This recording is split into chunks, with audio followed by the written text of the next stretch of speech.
Hi, welcome to First Chapter Friday.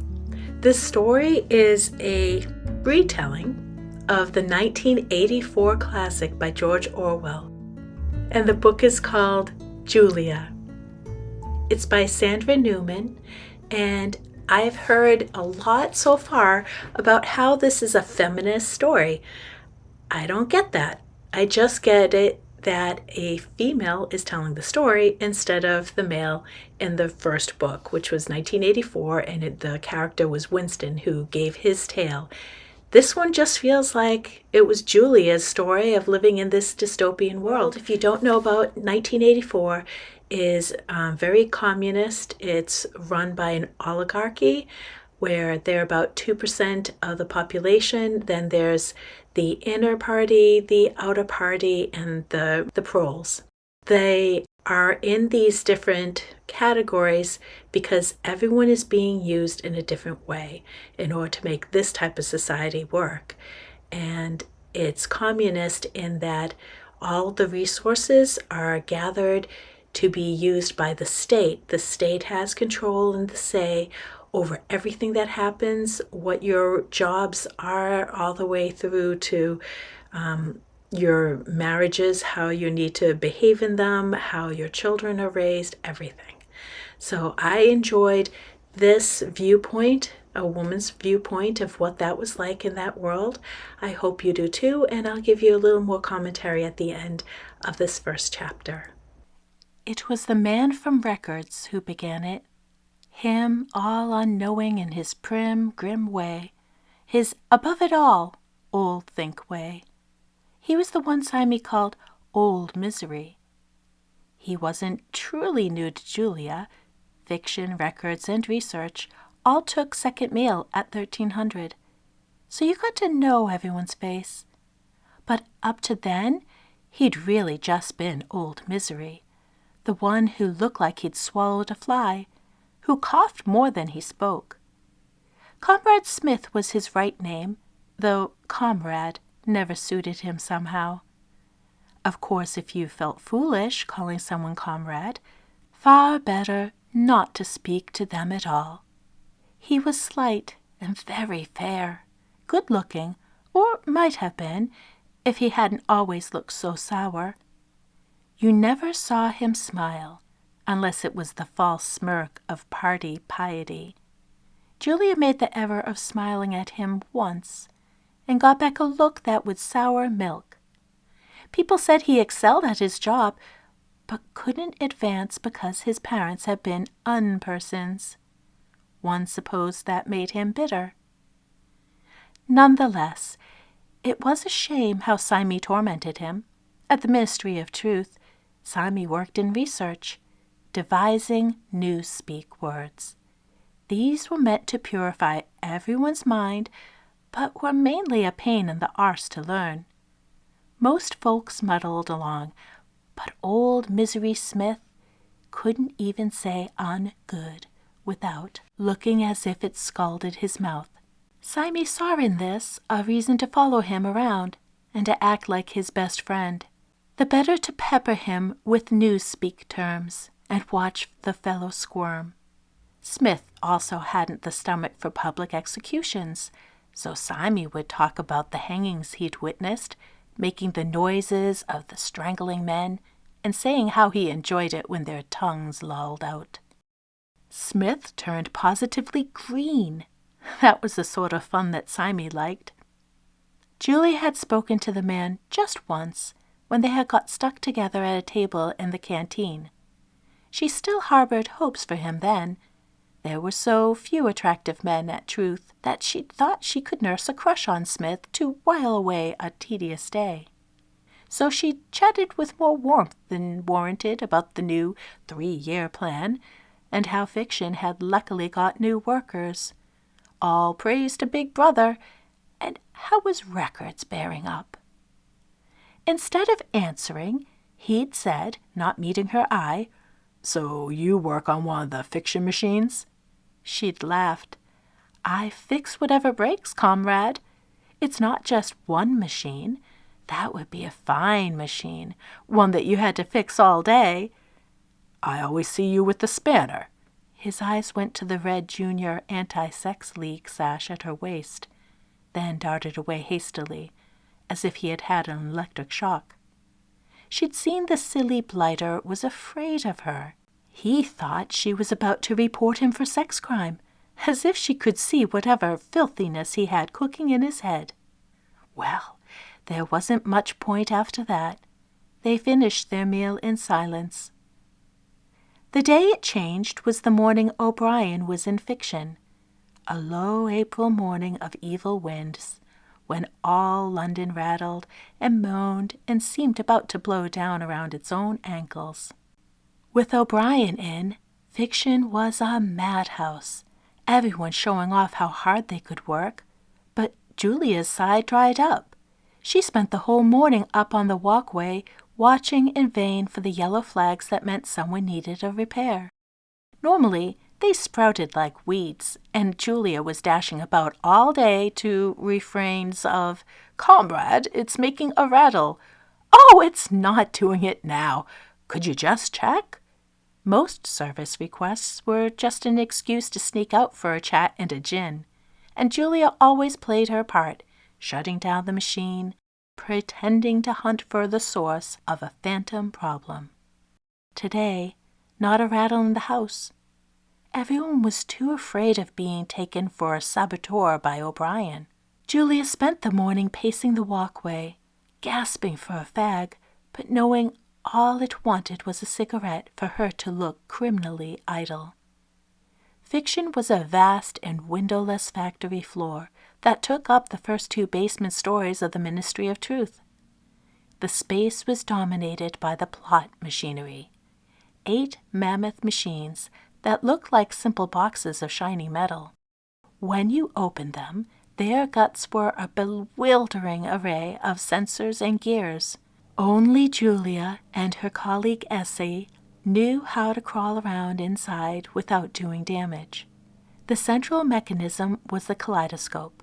It had 16 sets of claws that selected and transported plot elements, hundreds of metal sorts that were grabbed and discarded until a group was found that fit together. This successful pattern was assembled, again by machinery, on a magnetized plate. The plate was dipped into a tray of ink, then swiveled out, and was stamped onto a roll of paper. The printed length of paper was cut away. A production manager lifted it free. The result was a gridded print, jocularly called a bingo card, that coded the elements of a story: genre, main characters, major scenes. A rewrite man had once attempted to explain to Julia how these were interpreted, but to no avail. Even after 5 years on the floor, to her they may as well have been East Asian picture writing. Now she watched as the production manager snatched a new print off the roll and waved it about to dry the ink. When he was satisfied, he rolled it, inserted it into a green cylinder, and shoved the cylinder into the mnemonic tube. From her vantage point, Julia could watch the cylinder's flight through a tangle of translucent plastic hoses on the ceiling to plop into a bin at the southern end of the room. That was rewrite, where men and women sat in long rows, muttering into speak-rights, turning bingo cards into novels and stories. But by that stage, no machines were involved, and Julia's interest was at an end. She was perpetually fascinated by the plot machinery, how it worked and the ways it could go wrong. She knew how the inks were formulated and loved to explain why the blue gave trouble. She knew how the paper was held steady and what could make it bunch up or crease. She was excruciatingly aware of when a part would soon need replacing and knew how to submit the order so it wouldn't get knocked back by the Capital Goods Committee. But about the books that were the end result, she knew little and cared less. Once a rewrite chap told her he was the same, having formerly been a voracious reader. "People say if you love sausage, you should never see it being made. It disgusts you after that. That's me and books." For Julia, this dictum wasn't true of sausage. She'd made and eaten sausage without a second thought. She'd even eaten sausage raw once to win a bet. But it was true of Revolution's Victory All for Big Brother or War Nurse's The Seventh, Larissa. As she thought this, she realized she'd idly fallen into watching O'Brien. He was working his way around the floor, making impromptu speeches, asking questions, smiling genially at everyone. In the regions far from him, the workers kept their heads down and their faces blank. They were doing their best machinery imitation, which in many cases was impressively good. Close to O'Brien, however, all faces turned to him, alive and timid with hope, like flowers turning to the sun. Several people had been coaxed from their posts and were gathering by him, listening rapidly to whatever he was saying. Of course, an inner-party member's chit-chat always took precedence over your job. From Julia's vantage point on the walkway, what was most striking was the physical contrast between O'Brien and his listeners. O'Brien wore the jet-black inner-party overalls of thick American cotton that fit so well they might have been tailored. Everyone else was outer-party and wore blue rayon overalls, either too tight or comically voluminous. After one wearing, the rayon bagged at the knees. After 20, the knees grew thick with darning. The dye came out in the wash, so every pair was a slightly different blue, and blotchy where the color had faded unevenly. O'Brien was tall and powerfully built, while the fiction people were either painfully scrawny or pot-bellied. They hunched in the permanent cringe of the meek, while O'Brien was a straight-backed, bull-like man. One kept fancying his big hands scarred across the knuckles, and his snub nose broken, though in fact he had not a blemish. Then there was his charm. He treated every man like a particular friend, and made every girl feel like she had caught his eye. All sham, of course, yet you couldn't help liking him. He reminded Julia of a moving picture she had seen, where an inner-party man got stranded in the second agricultural region and ended up saving the harvest. Only he could see the trouble with the corn was a tiny insect devouring it from the inside. Thanks to his superior intellect, symbolized the neat eyeglasses he wore on the end of his nose. When it came time to help with the reaping, however, he folded those eyeglasses and put them in his pocket, and then his brute strength was the wonder of the peasants. Girls sighed over him, and the laborers roared with laughter at his down-to-earth jokes. O'Brien was just like that, down to the gold-rimmed specs and the sighing girls. Even now, Margaret from Julia's hostel had materialized beside him, at Machine 4, laughing at whatever O'Brien had said, her cheeks pink, one hand in her sandy hair. Margaret didn't even work in fiction, and had no earthly cause to be there. And behind her were Symie and Ampleforth, both of whom worked with her on the 10th floor. All three must have been alerted to O'Brien's presence and come running. Julia looked away in irritation, for she herself should be chatting up O'Brien, not for love of blue eyes, but to see if he wanted any home repairs. Most did. The housing people took forever and never had parts when they finally came. Julia did home repairs for the challenge, so she said, but almost everyone was kind enough to slip her $50. And with inner-party members, it was well worth it, even if they paid nothing. Indeed, it could be better if they paid nothing. That was treating you as a friend. Julia had heard of people getting jobs or flats thanks to friends of just this type. O'Brien would make the ideal friend, yet Julia remained on the walkway, her face a mask of dutiful alertness. The thought of approaching the man made her flesh crawl. O'Brien was from love. At that moment, all power was cut to the machines. They whirred and slowed with a groan, like a great beast sighing ponderously and easing its huge bulk down to the ground. In the silence that followed, a funny-bone silence, a silence like the deafness after a bomb, the whistle blew for the 2 minutes of hate. Fiction, along with a dozen other departments, had its hate in records. Records had the space. Half the office had been cleared out in the small adjustment of 79. It also made a nice break for fiction, because they worked in the lightless depths, while records was on the floor 10, with banks of windows on all 4 walls. The catch was, they weren't used to lifts. Healthy exercise, comrades. To add insult to injury, there were 3 ghost floors, which had once contained bustling offices, but now stood empty, so floor 10 was really floor 13. This meant not only 3 extra flights, but that you had to pass those floors of the dead. Every landing on the stairs was dominated by a telescreen. Simeon Ampleforth, who struggled with the climb, kept pausing to comment in apparent fascination on whatever the telescreen was saying, while panting and mopping the sweat from their brows. Julia had a habit of smiling at each telescreen as she passed, imagining some bored man in surveillance being cheered by her appearance. Stairs held no terrors for her. At 26, she'd never been stronger, and certainly never so well fed.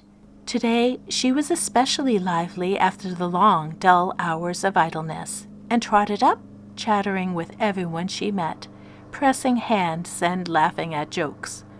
Sime's name for her was Love Me, which sometimes gave her pause, but could have been far worse. Only at the end did she slow abruptly when she saw she might overtake O'Brien. As a result, she was right on his heels when the group came pouring into records. The first thing she saw was Smith, old misery. He was moving chairs into rows, and, absorbed in this chore, looked surprisingly likable. A lean man of roughly 40, very fair and gray-eyed, he resembled the man from the poster, "Honor Our Intellectual Laborers," though of course without the telescope. He appeared to be dreaming of something cold but fine. Perhaps he was thinking of music. He moved with obvious pleasure, despite his slight limp. You could see he liked to have a physical purpose. But then he noticed Julia, and his mouth thinned with revulsion. It was startling how it changed him, hawk to reptile. Julia thought, nothing wrong with you a good shag wouldn't fix. This almost made her laugh, for of course it was true. His real trouble wasn't that his parents had been unpersons, or that he couldn't keep up with the party doctrine, or even his nasty cough. Old Misery had a bad case of sex gone sour, and naturally the woman was to blame. Who else? Without giving it much thought, when Smith sat down, Julia went to sit directly behind him. She justified it to herself because it was the seat right by the windows. But when he stiffened, uncomfortable with her presence, she was meanly pleased. Beside her was a low bookshelf with only 1 book, an old Newspeak dictionary from 1981, now lightly rimmed with dust. She imagined running her fingers through the dust and writing on his nape with the dirt. Perhaps a J for Julia? Though of course she never would. The only trouble was from here she could smell him. By all rights, he ought to smell like mildew, but he smelled like good male sweat. And then she noticed his hair, which was thick and fine. It might be quite nice to touch. So unfair that the party warped the good-looking ones. Let them take Ampleforths and Simes, and let the Smiths to her. Then, wouldn't you know, Margaret came to sit next to Smith, and O'Brien followed after and sat on Margaret's other side. Margaret and Smith ignored each other. All the records people were like that. It was a treacherous job, reading old think all day, and record workers kept each other at arm's length. But what troubled Julia now was the question of why O'Brien was tagging after Margaret. Surely he couldn't enjoy plain Margaret simpering and sighing at him. Julia looked away, always the safest option when anyone was doing something peculiar, and gazed out at the bank of windows.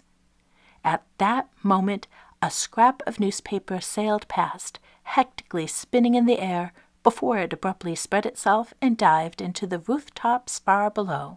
From this height, you couldn't tell parole neighborhood from party neighborhood. That was always queer. It also took a moment to pick out the gaps where the bombs had fallen. On the street, they were all around you, and London sometimes seemed more crater than city. There was a private-use fuel ban for daylight hours, and you could make out the rare wisps of smoke where the A1 dining centers were. Electricity cuts were in force as well, and the grubby, unlit windows of office buildings had the gloomy radiance of the sea. A little chunk of the view was obstructed by the massive telescreen on the nearby transport building, whose moving pictures created the illusion that the daylight kept flickering and subtly changing. The images repeated on a simple loop. First, one saw a group of pink-cheeked children innocently playing in a playground. On the horizon, a shadowy group of perverts and Eurasians and capitalists grew, reaching toward the children with brutish hands. Then a cutout of Big Brother rose and blotted the villains out, and a slogan appeared in the sky, "Thank you, Big Brother, for our safe childhood." After this, the same children reappeared, now in the uniform of the children's organization, the Spies. Gray shorts, blue shirt, and a red kerchief. The jolly Spies marched past with an ingsoc flag, and the slogan in the sky became, "Join the Spies." Then all faded, and the first image returned. Weaving busily above this scene were helicopters. First you noticed the large ones, whose passage was audible even behind the thick windows. These were manned by a pilot and 2 gunners. And you sometimes saw a gunner sitting casually in the open door of a copter, with his black rifle resting against his knee. Once you thought of copters, you started noticing the flocks of microcopters below, and then the big ones looked like the little ones' parents. The micros weren't manned, but operated by remote control. They were only for surveillance, and in outer party districts, you'd often glance up from a task to find a micro hovering by your window like a nosy bird. But by far the most striking thing in the view was the Ministry of Love. It rose from the jumble of ruins and low houses like a white fin breaching turbid brown water. On its gleaming surface, you could make out the tiny figures of workmen attached to slender tracery of cables, scrubbing its eerily snow-white flank. Apart from the tiny detail of those workmen, the building was so white it gave the impression of being an absence, a portal to nothingness, cut through the shabby city and the cloudy sky. Love had no windows at all, giving its austere beauty a suffocating effect. Julia had heard a story that the mice there had no eyes. With no light, they had no need. That was bollocks, of course. Even when there was power cut, the 4 big ministries always had electric light. Still, those mythic blind mice troubled her. They stood for the real terrors behind those walls. Terrors one couldn't see and must imagine in ignorance. Beyond Love, to the southwest, was the more modest glass tower of the Ministry of Plenty, a glitter with light. Farther to the south, the Ministry of Peace was visible only as a glow in the mist. Beyond that, Julia could see a faint green haze, which might be the fields at the very edge of London. She always thought of that haze as Kent, or Semi-Autonomous Zone 5, as it was properly called, where she had grown up.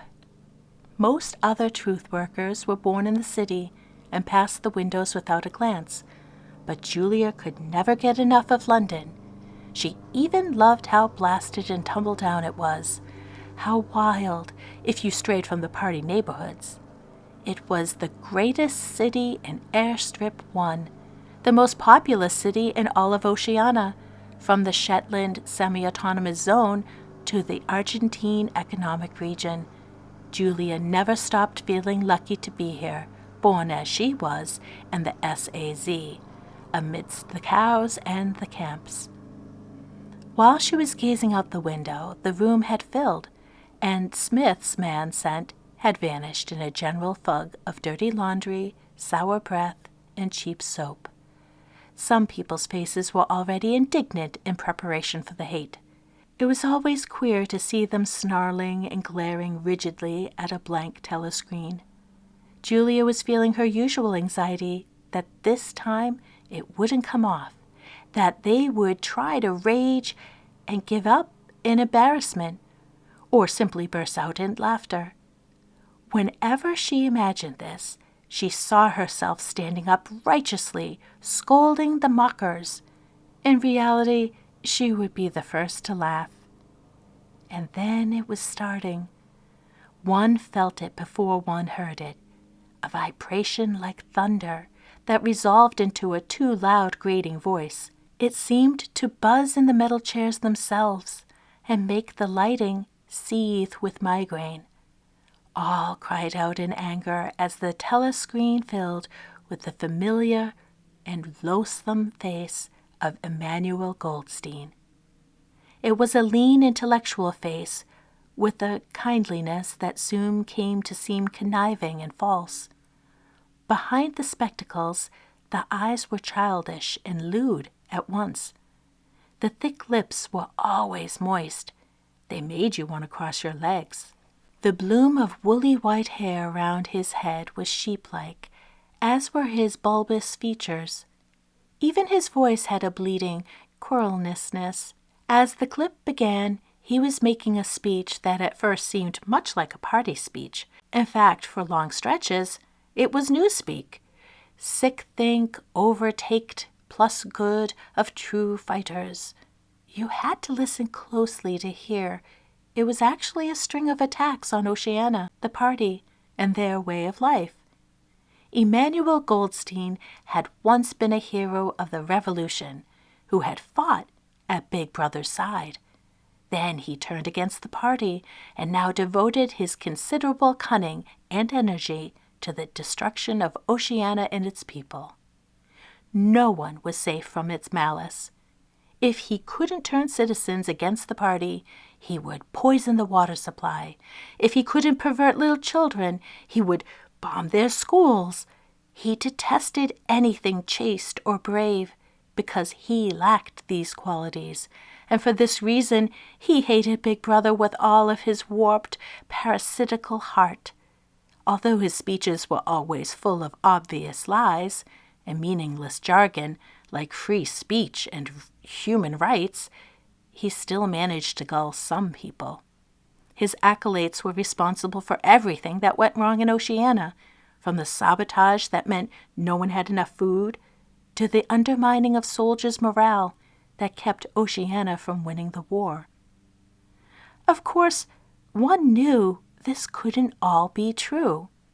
There were so many stories of Goldstein's crimes that they would have taken him 1,000 years to commit. London was meant to be crawling with his terrorists, but no one had ever seen one in the flesh.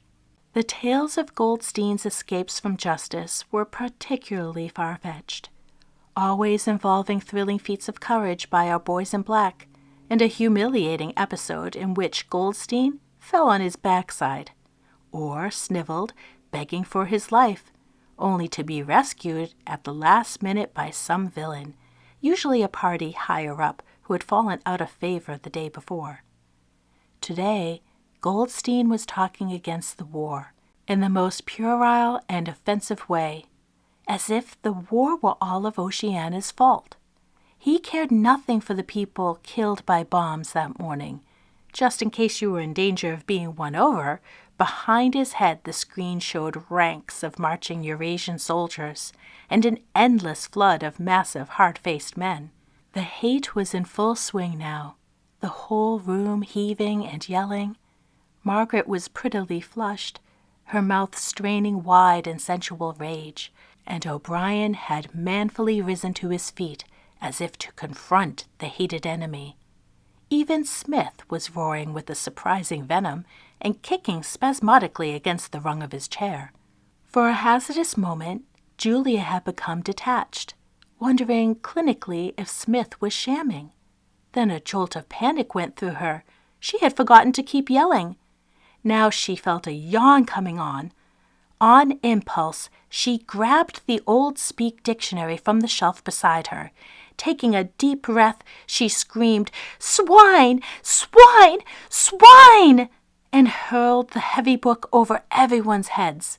It flew end over end, to slam into the screen with a resounding clang. All started, and in that instant, Julia was struck by second thoughts. Her act could be seen as an attack on the screen. Telescreens were remarkably sturdy, and a book couldn't really do harm. But was O'Brien aware of that? Might he think her action was sabotage? But O'Brien bellowed on, oblivious, and the people were now peppering the screen with whatever came to hand. One man threw a pack of cigarettes at it, another his own shoe. Julia was perspiring with fear, but it had come off. The treacherous yawn was gone. Now the image on the screen began to change. Goldstein's face turned into that of an actual sheep, while his voice became a long, shrill baa. Just as people began to laugh and jeer, the sheep was replaced by a burly Eurasian soldier leaping toward the viewer with a submarine gun. Some people in the front flinched back, but this image immediately melted into the comforting face of Big Brother, the party leader, a man about 45 with thick black hair and a black mustache. This Big Brother was both like and unlike the young, bare-armed Big Brother on the army recruiting posters, or the child Big Brother who appeared on the spies' badges. The mature leader was handsome and supremely masculine in a clean, reassuring way. He was a man who had fought for his people for decades and survived to see his vision made real. Along the way, he had been betrayed by countless men that he had thought of as true comrades, and had almost been murdered by the capitalists scores of times. But he still stood firm against the flood. He understood the ordinary man and entered into all of his problems. He was great, but also good. You didn't have to be a fool to love Big Brother. Whatever else, there was always that.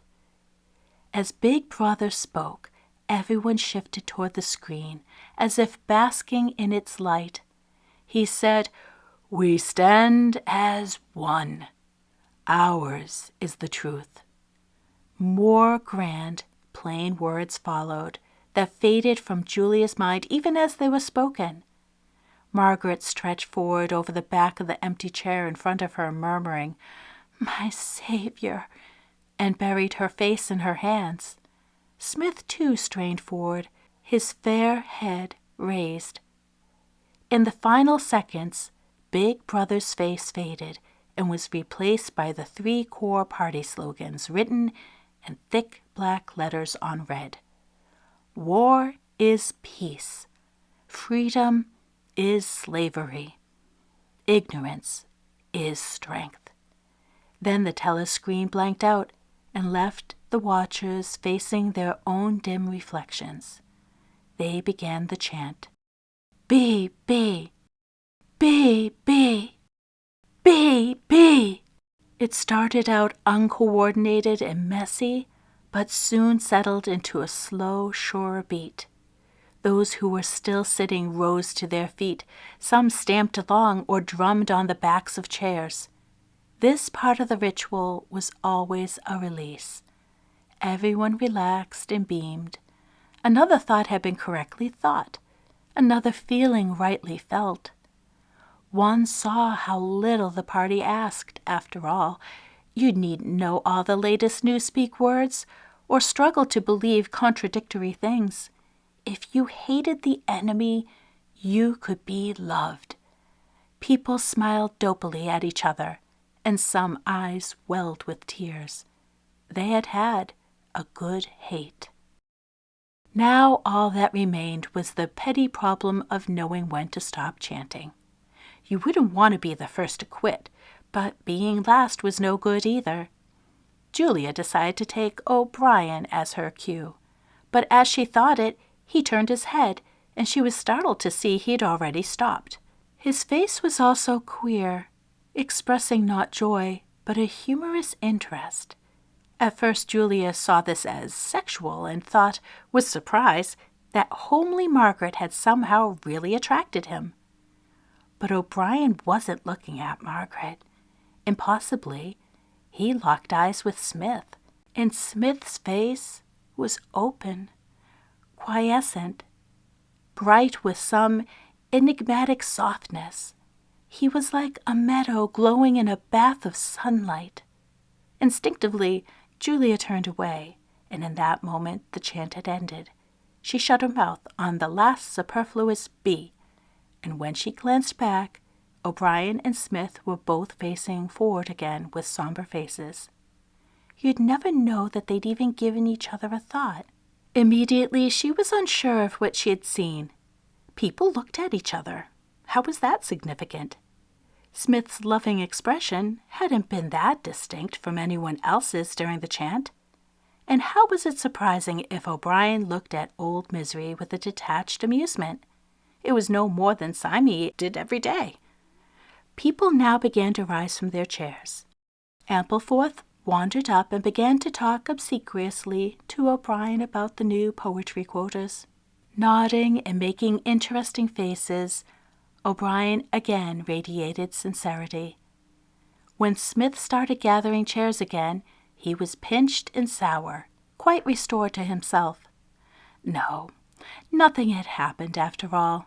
Julia put it from her mind and rose to start the long trip back to fiction. All right, I hope that intrigued you, and if you haven't read 1984, you absolutely should. I would think a teacher in high school would maybe say you have a choice between either the original Orwell's or Sandra Newman's. It would be great to have discussions about what things were different from the different perspectives. I felt like this book actually gave a lot better backstory to how this dystopian came to be, and there were a lot more messages of hope in it than in the original George Orwell story, and the ending is definitely different. I really loved how Julia reacted in room 101, and you guys who've read the book know what that room signifies. It's kind of a freaky story, especially when you look at how our world is becoming controlled in lots of ways. And I think reading these books is going to make people more aware and less likely to let some of these negative things happen in our real world. So I hope you enjoyed this reading and the commentary, that you follow me, and you have a great next week. Take care.